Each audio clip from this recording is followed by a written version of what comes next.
దేశ చరిత్రలోనే 43 ఏళ్లు లక్షలాది మంది కార్యకర్తలతో చెక్కు చెదరని ఏకైక పార్టీ తెలుగుదేశం అని విద్యుత్ శాఖ మంత్రి గొట్టిపాటి రవికుమార్ ఎమ్మెల్యే ఏలూరి సాంబశివరావులు అన్నారు. సోమవారం బాపట్ల జిల్లా ఇంకోలు మండలం భీమవరం గ్రామంలో స్వర్గీయ నందమూరి తారక రామారావు విగ్రహాన్ని తెలుగుదేశం పార్టీ బాపట్ల పార్లమెంట్ అధ్యక్షులు సలగల రాజశేఖర్ బాబు, మారిటైమ్ బోర్డు చైర్మన్ దామచల సత్య, మాజీ ఎమ్మెల్యే గరిటయ్యతో కలిసి ఆవిష్కరించారు. ఈ సందర్భంగా జరిగిన సభలో వారు మాట్లాడారు.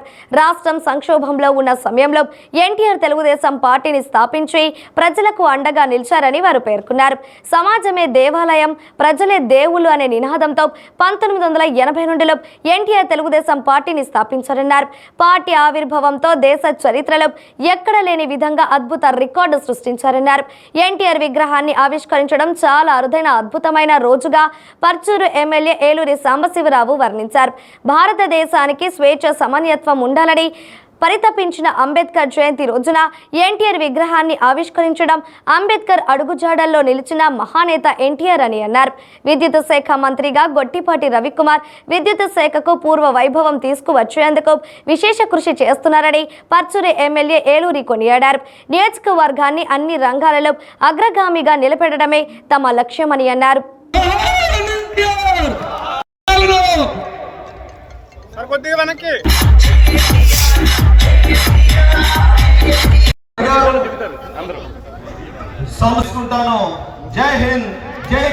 పవిత్రమైన దినం ఇది.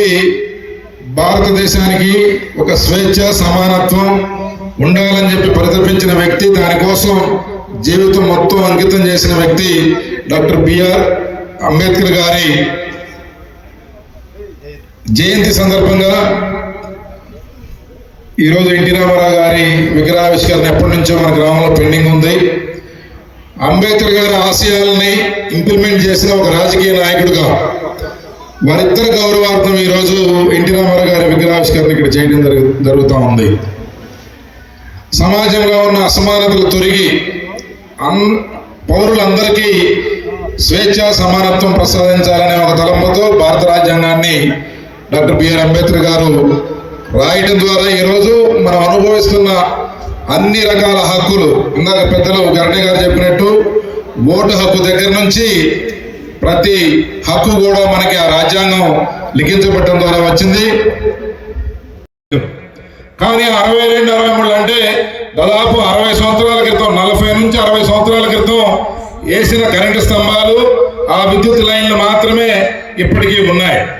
మనది తీర ప్రాంతం, ఇక్కడ ఉప్పు ఎక్కువగా ఉంటుంది, గాలిలో తేమ ఎక్కువగా ఉంటుంది, ఈ తీగలు తొందరగా తుప్పట్టి పాడైపోయే పరిస్థితి ఉంటుంది. కాబట్టి దాదాపు మనకి ప్రతి గ్రామంలో కూడా ఒక సమస్య ఉంది. ఇదే సమస్య అన్ని గ్రామాల్లో ఉంది. ఎందుకంటే ఇవన్నీ కరెంట్ లైన్లు వేసి 40 నుంచి 60 సంవత్సరాల మధ్య కాలంలో ఉన్నాయి. మొన్నగా ముఖ్యమంత్రి గారు వచ్చినప్పుడు వారికి కూడా ఈ విషయం వారి దృష్టిలో కూడా పెట్టడం జరిగింది. అయితే మనందరి తరఫున ఇక్కడ అన్ని గ్రామాల ప్రజలు, అన్ని గ్రామాల నాయకులందరూ ఉన్నారు కాబట్టి వారు పదే పదే విన్నవించేది, అలాగే అవసరమైన చోట మన సబ్స్టేషన్స్ నిర్మాణం చేసి లో వోల్టేజ్ కానీ ఇతర సమస్యలు కానీ లేకుండా చూసే బాధ్యత మీ అద్దంకితో పాటు పర్చూరు కూడా తీసుకోవాలని చెప్పి సోదరు మంత్రి గారిని కోరుకుంటూ, ఈరోజు వారందరూ కూడా ఎంతో బిజీగా ఉన్నా చక్కగా వారి సమయాన్ని వెచ్చించి గరటయ్య గారు, సత్య గారు, మంత్రి గారు, రవి గారు వీరందరూ కూడా వచ్చారు. మన రాజశేఖర్ బాబు గారు, వారందరికీ మరొకసారి మీ అందరి తరఫున ఇంకా మెరుగైన విద్యుత్తులు ఇవ్వాలి. ఎందుకంటే మీరు చూస్తూ ఉంటారు 2022, 23, 24లో విపరీతంగా విద్యుత్ ఛార్జీలు పెంచేసి బకాయిలు వేసేసి ప్రజల మీద బకాయిలు వేసి కామ్గా దిగిపోయారు. ఇవాళ ఆ భారం అంతా కూడా ప్రజల మీద పడింది. ముఖ్యమంత్రి గారు చెప్పారు, మన అధికారం వచ్చిన తర్వాత ₹1 కూడా కరెంటు బిల్లు పెంచకూడదు, దానికి కట్టుబడి మనం ఉండాలని దానికోసం చెప్పారు. దానిలో భాగంగానే మన ఇవాళ ప్రతి గ్రామంలో కూడా ఇంటి మీద 2-3 కిలోవాట్లు ఎవరైతే పెట్టుకుంటున్నారో వాళ్ళందరూ కూడా సోలారు ఇంటి మీద, మనం ఇంటి మీద పెట్టుకుని పగలపూట కరెంట్ని ఉత్పత్తి చేసుకునే కార్యక్రమం ఒకటి చేస్తున్నాం. అదేవిధంగా రైతులకు కూడా 9 గంటల పగలపూట, రైతులపూట పొలంలోకి వెళ్ళి ఇబ్బంది పడకూడదు, వ్యవసాయానికి పగలపూట విద్యుత్ ఇవ్వాలనే దానికోసం కేంద్ర ప్రభుత్వం, రాష్ట్ర ప్రభుత్వం రెండు కలిసి ఇప్పుడు పిఎం కుసుమ అని ఒక కార్యక్రమాన్ని తీసుకొచ్చాం. తప్పకుండా ఇప్పుడు టెండర్లు పిలిచాం అన్నమాట. ఎక్కడైతే సబ్స్టేషన్ ఉందో ఆ సబ్స్టేషన్ పరిధిలోనే మనం విద్యుత్ ఉత్పత్తి చేయాలి సోలార్ ద్వారా. విద్యుత్ ఉత్పత్తి చేసి డైరెక్ట్ గా సబ్స్టేషన్ లో కనెక్షన్స్ ఇవ్వాలి. సభ్యుడు నేను చెప్పుకోవడానికి గర్వంగా ఫీల్ అవుతా ఉంటారు తెలుగుదేశం పార్టీ కార్యకర్తలు. అది తెలుగుదేశం పార్టీ అంటే. అందుకే ఈ మధ్య చంద్రబాబు నాయుడు గారు ఎక్కడికి వచ్చినా సరే ప్రభుత్వ కార్యక్రమాలతో పాటు ఖచ్చితంగా తెలుగుదేశం పార్టీ నాయకుల్ని కలవాలి. కష్ట సమయాల్లో ఉన్నప్పుడు తెలుగుదేశం పార్టీని కార్యకర్తలే అండగా ఉండి తెలుగుదేశం పార్టీని మళ్ళీ అధికారంలో తీసుకొచ్చారనే ఉద్దేశంతో ప్రతిసారి కూడా ప్రతి కాన్స్టిట్యూన్సీలో కూడా కార్యకర్తలతో మాట్లాడాలనే ఉద్దేశంతో ఇవాళ ఈ పార్టీ ముందుకు సాగుతుంది. అదేవిధంగా ప్రభుత్వ అధికారంలోకి వచ్చి మీ అందరికీ తెలియదు కాదు, ఇందాక పెద్దల గర్భి గారు చెప్పారు ఎన్టీ రామారావు గారి గురించి, మీ అందరికీ తెలియదు కాదు. ఆయన తెలుగు జాతి